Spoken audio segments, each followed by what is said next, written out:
శ్రీ గురుభ్యో నమ. శ్రీ లలిత త్రిశతి. ఈనాటి నామము హ్రీంకార రూప. అంటే ఈ ప్రపంచములో ఏ సనాతన భారతీయుడైనా శ్రీ విద్య మంత్రములు చేసేవారైనా ఏ శబ్దము ఉచ్చరిస్తున్నవారైనా ఆ శబ్దములో నుంచి ఏ శబ్దములు గతంలో మీకు సౌండ్స్ శాస్త్రం కూడా చెప్పాను వస్తున్నాయి. మన నేత్రములు చూసి ఒక అక్షరాన్ని మన నేత్రాలు చూస్తాయి, మనసు చెప్తుంది. అక్షర శబ్దము కాక వేరే సౌండ్స్ ఎందుకు వస్తున్నాయి అని ప్రతి సాధకుడు తెలుసుకోవాలి. అప్పుడే ఆ దేవత అనుగ్రహం కలుగుతుంది. సరే, ఈ విధముగా ఈ ఆ నుంచి క్షం వరకు సంబంధించిన శబ్దములు అర్థములు ప్రతి అక్షరములు ఏమొస్తున్నాయి ఏంటి అనేటువంటి వాళ్ళు రీసెర్చ్ సపరేట్గా కొంతమంది మాత్రమే ఉంటారు ప్రపంచంలో. వాళ్ళని ఆమనాయ, సమామనాయ, షడ ఆమనాయ మంత్ర పరిశోధకులు అంటారు. ఇప్పుడు ఈనాడు ఆ వివరణ మీకు ఇవ్వటానికి కారణం ఏంటంటే, ఈ శబ్దములు చెప్పటానికి నాకు శృతి ప్రామాణికంగా అర్హత ఉన్నది అని మీరు తెలుసుకోవాలని. దృశ్య ప్రపంచంలో అనుకోని తీవ్రమైన సమస్యలు ఏ సాధకుడికైనా ఏ మానవుడికైనా వస్తే మీరు ఒక్కసారి కూర్చొని ఊహించుకొని ప్రాక్టికల్గా ఆలోచించండి.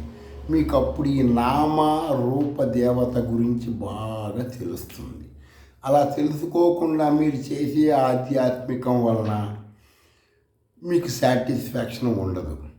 నిన్న కౌలాచారం గురించి చెబితే ఒక అతను, అందులో కూడా శ్రీ విద్యా మంత్రాలు శక్తి ప్రణామాలు ఉంటాయి కదండి, మరి వాటిని మీరు శృతి విరుద్ధం అని ఎలా అన్నారంటే, ఇప్పుడు ఒక బ్రాందీ తీసుకొని రోడ్డు మీద కూర్చొని తాగుతున్నాం అనుకోండి, దారిని పోయే వాళ్ళందరూ ఏమంటారు? ఒక టీ తీసుకొని రోడ్డు మీద కూర్చొని తాగుతున్నాం అనుకో, దారిని పోయే వాళ్ళు ఏమంటారు? ఒక సిగరెట్ తీసుకొని చిన్న పిల్లవాడిని ఎత్తుకొని పసిపిల్లవాడిని హాస్పిటల్లో సిగరెట్ తాగుతుంటే ఏమంటారు? ఒక మంచి సామాన్ కట్టి ముట్టించి అదే హాస్పిటల్లో దేవుడి దగ్గర పెడితే ఏమంటారు? కొన్ని కార్యక్రమాలు నాలుగు గోడల మధ్య ఎందుకు చేస్తున్నారు? అవి తప్పు అని కదా. పబ్లిక్గా జంతువులలాగా ఎందుకు చేయటం లేదు? ఆలోచించండి. శృతి ప్రామాణికంగా కొన్ని కౌలాచారం వాళ్ళు స్నానాలు చేస్తూ అక్కడ ఆ ఇప్పుడు టెక్నాలజీ పెరిగి చిన్న చిన్న స్థలాలు అవడంలో అన్నీ వాష్రూము స్నానాలు అన్నీ ఒకే చోట పెట్టారు కదండి. ఎన్ని లక్షల కోట్ల నెగిటివ్ ఎనర్జీ అనబడే బ్యాక్టీరియా అక్కడ ఉంటుందండి. అక్కడ స్నానం చేస్తూ శృతి ప్రామాణిక శక్తి ప్రణములు ఉచ్చరిస్తే ఏం జరుగుతుందండి? నోటి ద్వారా లోపలికి పోవా? ఏమవుతుంది పోతే? ఆలోచించండి.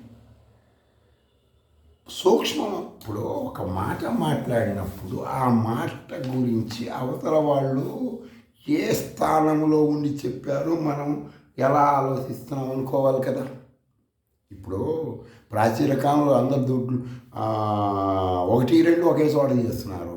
ఒకసారి నెట్లోకి వెళ్ళి ఎంత బ్యాక్టీరియా చూడండి. రోజు అన్నీ అటాచ్డ్ ఇళ్లలోనే పడగదిలోనే బాత్రూములు, స్నానం చేస్తూ శక్తి ప్రణామాలు మంత్రాలు చేస్తూ నీళ్లు చల్లుకోవటం, ముడ్డి కడుక్కోవడం, ఏవి అసహ్యకరం కదా. బ్యాక్టీరియా లోపలికి పోతుంది కదా, సస్తారు తొందరగా.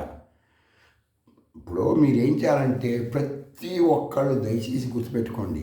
మీరు కౌలాచారం చేస్తున్నారా, వామాచారం చేస్తున్నారా, దక్షిణాచారం చేస్తున్నారా, లేకపోతే ఆకాశాచారం చేస్తున్నారా, పాతాళాచారం చేస్తున్నా సరే త్రికోణం గీసుకోండి. ఒకటి, ఆ త్రికోణాన్ని ఏం ఆలోచిస్తారంటే, పైన ఉన్నది సైన్సు, ఒకవైపు కింద ఉన్న చుక్క వేదములు, ఇటువైపు రైట్ సైడ్ మూల ఉన్నది శృతులు. వేదములు, శృతులు, సైన్సు, ఈ మూడిటి మధ్యలో నువ్వు ఉన్నావు. ఈ మూడిటి ప్రామాణికంగా చెయ్యాలి ఆధ్యాత్మికం. అర్థమైందండి? నేను చెప్పేది కూడా మొదటి నుంచి మీతో సైన్సు, వేదములు, శృతులు, ఈ మూడిటి ప్రకారమే ఆధ్యాత్మికం చెయ్యాలి. నువ్వు ఒక శబ్దం ఉచ్చరిస్తున్నప్పుడు సైన్స్ పరంగా ఆ శబ్దంలో పాజిటివ్ నెగిటివ్ ఏంటి, వేదములో ఏముంది, శృతుల్లో ఏముంది, వేదములో చెప్పిన కర్మకాండలలో ఒక యజ్ఞం చేస్తున్నావు, ఆ యజ్ఞం ద్వారా నీకు బెనిఫిట్స్ ఏంటి, సైన్స్ ఏం చెప్తుంది, శృతులు ఏం చెప్తున్నాయి, 3 విధాలుగా ఆలోచించాలి. కొన్ని కొంతకాలం ఈనాటిలాగా జనం లేని కాలంలో భారతదేశం కొన్ని వేల రాజ్యాలు ఉండేయండి. ఈనాటిలాగా భారతదేశం కాదు, వేల రాజ్యాలు. ఎక్కడికక్కడ ఆధ్యాత్మిక పరుండి ఆ ప్రజల జ్ఞానానికి తగ్గట్టు కొన్ని క్షేత్రాలు ఏర్పాటు చేశారు. అక్కడ కొన్ని మిరాకిల్స్ ఉంటాయి. అవన్నీ ఓపెన్ చేసి చెప్పరండి ఏ గవర్నమెంటు, ఏ రాజ్య వ్యవస్థలు. చెబితే ప్రజల్లో మనోభావాలు దెబ్బతినిపోతాయి. అర్థమైంది? అక్కడ ఏం గుట్టు ఇప్పి ఏమీ లేదు అని చెప్పామనుకోండి, వాడు ఏమవుతాడు అనుకుంటున్నారు? పట్టపగలు రోడ్ల మీద శృంగారాలు చేస్తారు. అర్థమైందండి? అందుకని ఏం చేశారు మన ఋషులు? లాకులేశారు. అర్థమైందండి? లాకులేశారు. ప్రతి శక్తి క్షేత్రంలో అమ్మవారు కానీ అయ్యవారు కానీ ఏ దేవుడిదైనా కొన్ని మిరాకిల్స్ ఉంటాయి. అందులో సైన్స్ ఉంటుంది. అది పబ్లిక్ చెయ్యరు. ప్రజల మనోభావాల రీత్యా ఉత్తమ శ్రీ విద్యా ఉపాసకులకు ఆ విషయములు అనవసరం. నీకు కావలసిందేంటి?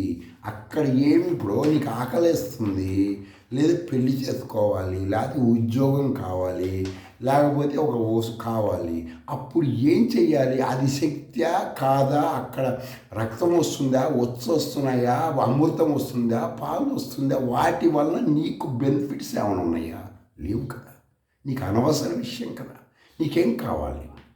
ప్రతి మానవుడు చూపుడు వేలు చూపిస్తున్నాను. నేను చాలా వీడియోలో చెప్తున్నా. చూపుడు వేల మిగతా 4 వేలు నీకు చూపిస్తున్నాయి. ఈ 4ని పట్టుకో. ఏం చూపిస్తున్నాయి? నీలోకి వెళ్ళు అంటుంది. అది నీకు అనవసర విషయం.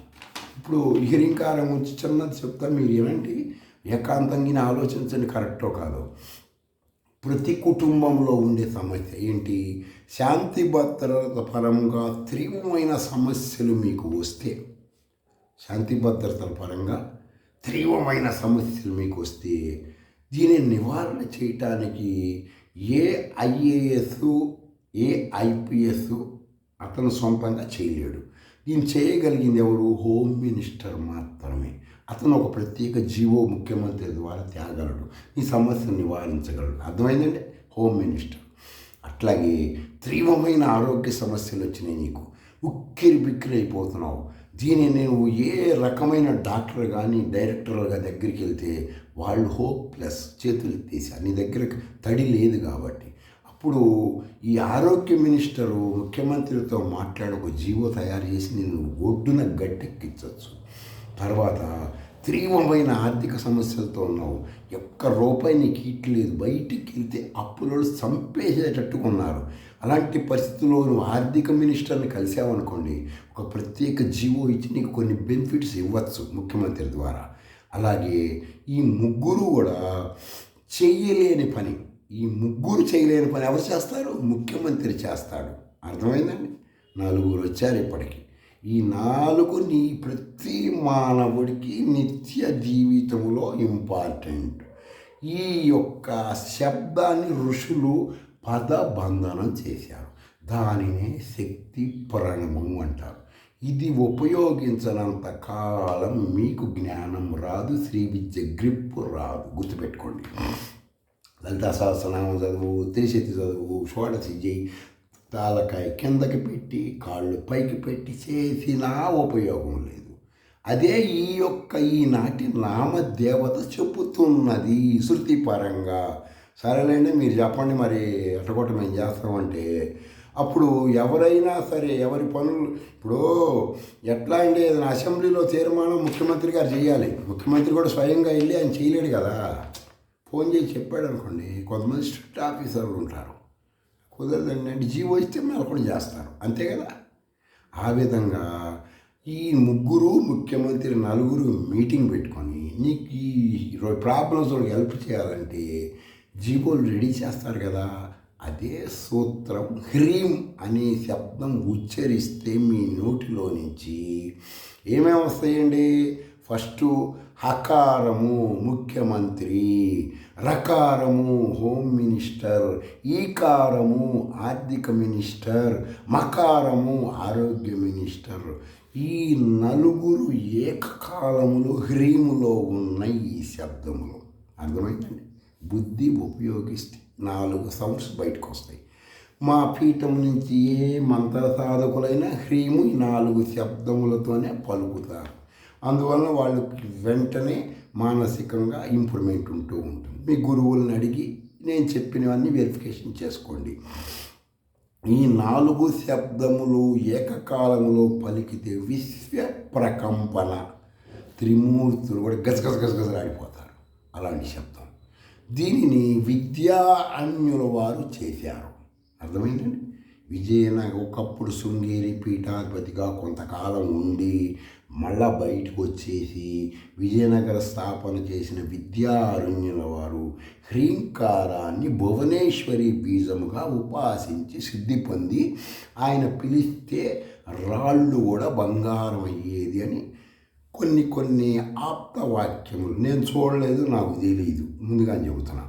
కాబట్టి భువనేశ్వరి అంత శక్తివంతమైందని ఆ శృంగేరి పరంపర వాళ్ళు స్వామి చెప్పాడు. అర్థమైందండి. కాబట్టి ఎప్పుడు ఈ శబ్దాలు మీలో వస్తేనే ఒకేసారి ఏకకాలంలో home minister, health minister, finance minister, chief minister మొత్తం బయటికి రావాలి. అర్థమైందండి. ఎలా? అదే శబ్దం అర్థజ్ఞానం అంటే. సర్లేండి, ఈ విధంగా ఆ నుంచి క్షం వరకు నేను రీసెర్చ్ చేయటం వల్ల ఇవన్నీ నాకు అవగతం అవుతాయి. నేను మీ అందరికీ తెలియదు.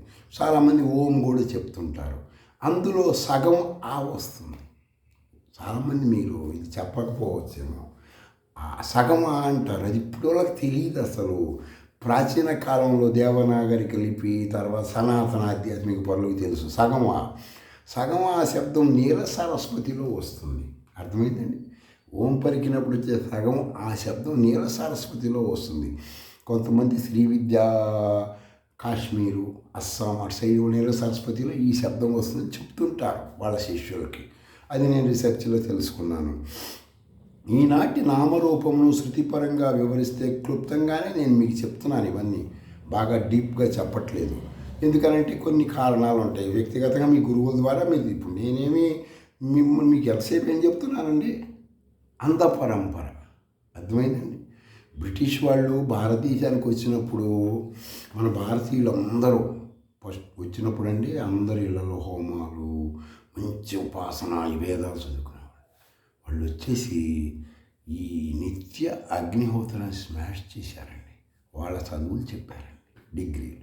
దాంతో అవి చదువుకున్నటువంటి వాళ్ళకి ఏం జ్ఞానం ఉంటుంది, స్వానుభవం చెప్పండి.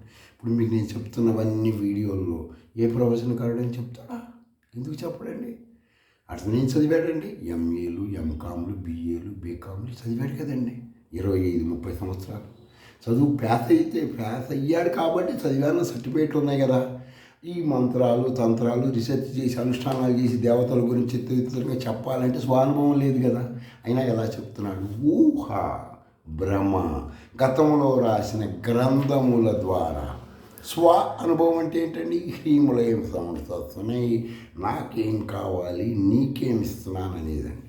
తర్వాత ఇప్పుడు కొంతమంది శృతి విరుద్ధమైనటువంటి అంటే మీరు విజ్ఞాన భైరవ తంత్రం ఉంది కదండి, అది కౌలాచారం అని పండితులు ఒప్పుకుంటున్నారు కదా. మీరేంటంటే విజ్ఞాన ప్లస్ తంత్రం అనాలండి దాన్ని. మీరు కలిపి చెప్తున్నారు. శబ్దార్థ జ్ఞానం లేక. విజ్ఞానం అంటే ఏంటండి? వేదం అండి. తంత్రం అంటే ఏంటండి? స్మృతులు కాదండి, శృతులు. వేదము, శృతులు. అర్థమైందండి. శంకరాచార్య వారు ఏం చెప్పారండి?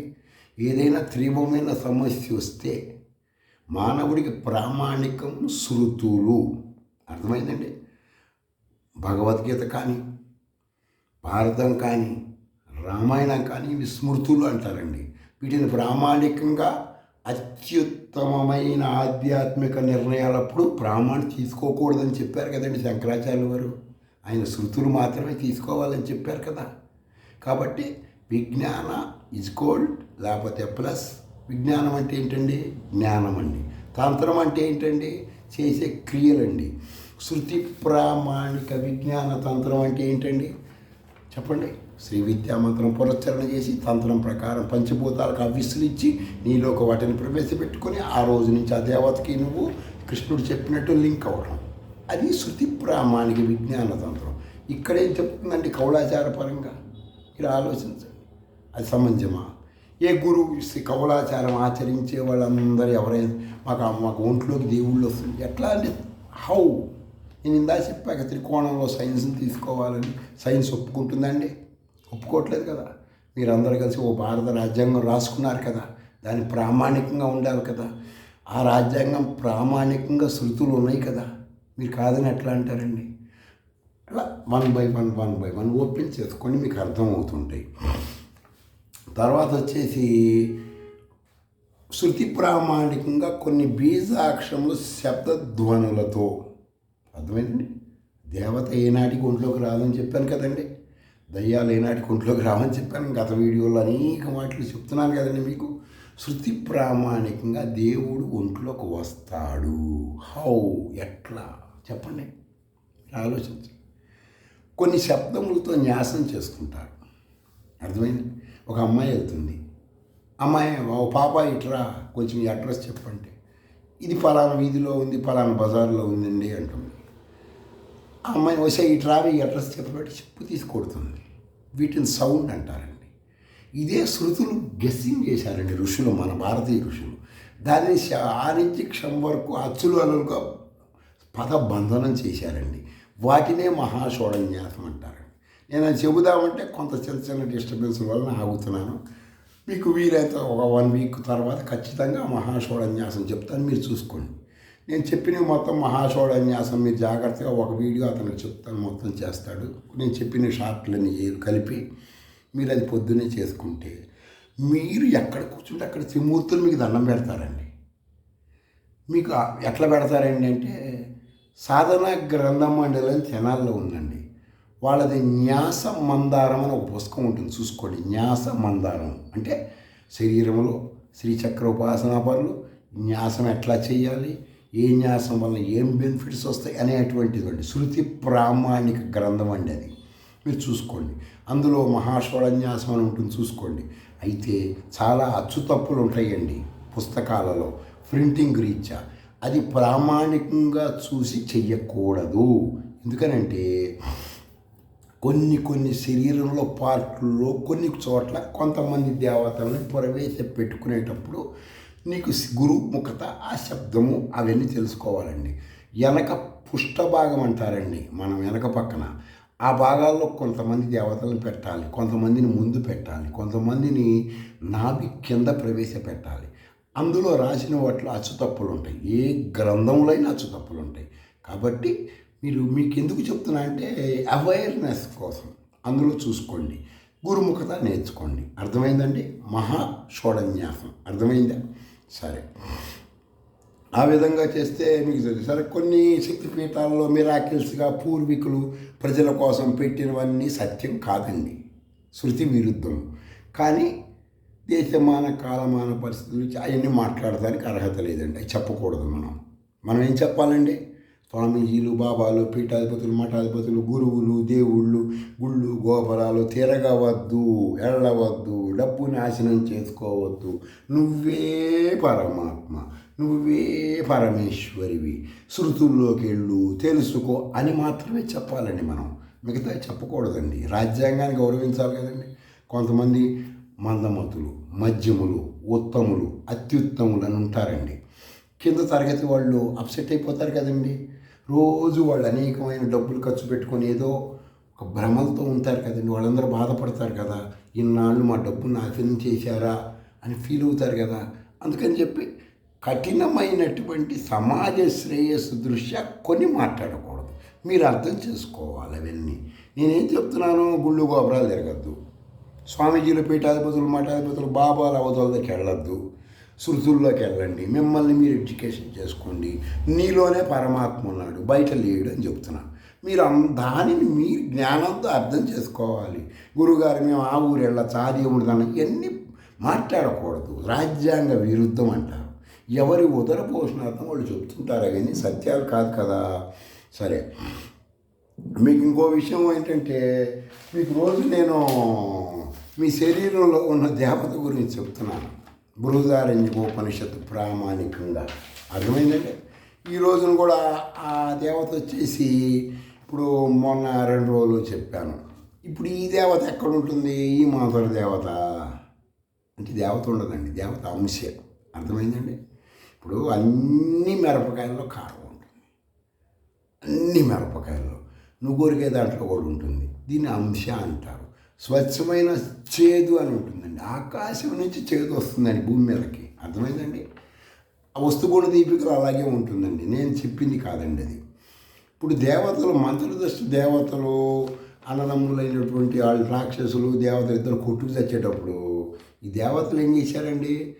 వేదాలు చదివి ఉపనిషత్తులు ప్రామాణికమైన బ్రాహ్మణుల మీద వీళ్ళు ఆధారపడ్డారండి దేవతలు. రాక్షసులు అట్ట కాదండి, వారు వేరే ఆధ్యాత్మికం అండి. అవి చెప్పాను, వాటి గురించి ఎక్కువ ప్రతిరోజు చెప్పడం బాగుండదు.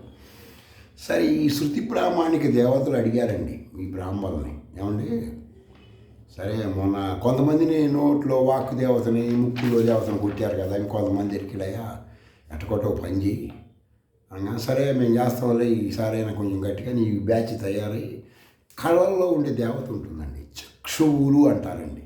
చక్షువులు బృహదారి ఉపనిషత్తులను చూసుకోండి. ఆ చక్షువులో ఉండే దేవత ద్వారా ఈ యొక్క వాళ్ళ సోదరులైన దేవతల సోదరులైన అసురులని నిర్మూలిద్దామని, అంటే చూపు తగ్గిద్దామని, చూపు తక్కువ ఉన్నవాళ్ళు కానీ లేకపోతే కళ్ళజోళ్ళు పెట్టుకుంటున్న వాళ్ళందరూ కూడా ఒక చిన్న వయసులో సంగతి అండి.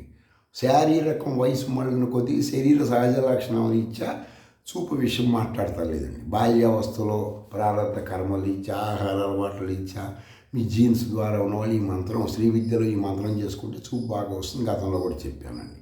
ఈ దేవతని వీళ్ళ దేవతల కోరిక మీదకి ఈ యొక్క వేదాలు చదువుకున్న పాండిత్యం ఉన్నటువంటి వీళ్ళు పండితులు అంటారు, శ్రోత్రియ బ్రాహ్మణులు అంటారండి వీళ్ళని. అందరూ కాదండి, బ్రాహ్మణులందరూ శ్రోత్రియులు కాదండి. మీరు గబగబా ఇలా చెప్పంగానే నేను మీరు తెలుసుకోకుండా పెట్టకుండా శ్రోత్రియ బ్రాహ్మణులను పూజించొద్దండి. శ్రోత్రియులు అంటే వేదం చదువుకొని, వేదాంగాలు చదివి, వేద భాష్యం చదివిన వాళ్ళు, శ్రీ విద్యాోపాసకులు, కనీస ప్రాథమికంగా ఏదైనా ఒక వేదం పూర్తి చేసి గవర్నమెంట్ కానీ ఒక సర్టిఫైడ్ వాళ్ళ పూర్వీకులు వేదం ఘనాపాటి సర్టిఫికేట్ ఇచ్చిన వాళ్ళు మాత్రమే శ్రోత్రియులండి, అందరూ కాదండి, గుర్తుపెట్టుకోండి. సరే, ఈ శ్రోత్రియ బ్రాహ్మణుల చేత ఈ మొదలు పెడితే కళ్ళల్లో ఉండే దేవతను, వాళ్ళకి మంత్రాలు తెలుసు కదండి, ఆత్మవిద్య తెలిసిన బ్రాహ్మణులు కదా, కళ్ళల్లో ఉన్న దేవతని వాళ్ళు పిలిపించి ఈ రాక్షసులు కళ్ళు సరిగ్గా పని చేయకుండా మొదలు పెడతారు. అమ్మట వాళ్ళు గెస్ చేస్తారండి, వచ్చి గబాగబా వచ్చి కళ్ళల్లో ఉండే దేవతని, పాపం అనబడే ఒక దేవతని, నెగిటివ్ ఎనర్జీ అనే దేవతని వాళ్ళు క్రియేట్ చేస్తారు. చేసి దీని మీద వదులుతారు బ్రాహ్మణుల్లో ఉండే కళ్ళల్లో. ఆ దెబ్బతో ఈ దేవత వీక్ అయిపోతుందండి, బ్రాహ్మణుల్లో ఉండే కళ్ళల్లో ఉండే దేవత. అర్థమైందండి? వీళ్ళు అప్పుడు దేవతకు సహాయం చేయలేకపోతారు. అప్పుడు వాళ్ళు రాక్షసులు వెళ్ళిపోతారండి. అంటే వాక్కు విషయంలో, ముక్కు విషయంలో, కళ్ళ విషయంలో మానవుడి నేటి బలహీనతలకే కారణం శృతుల్లో ఉన్నది మీకు చెప్తున్నానండి నేను.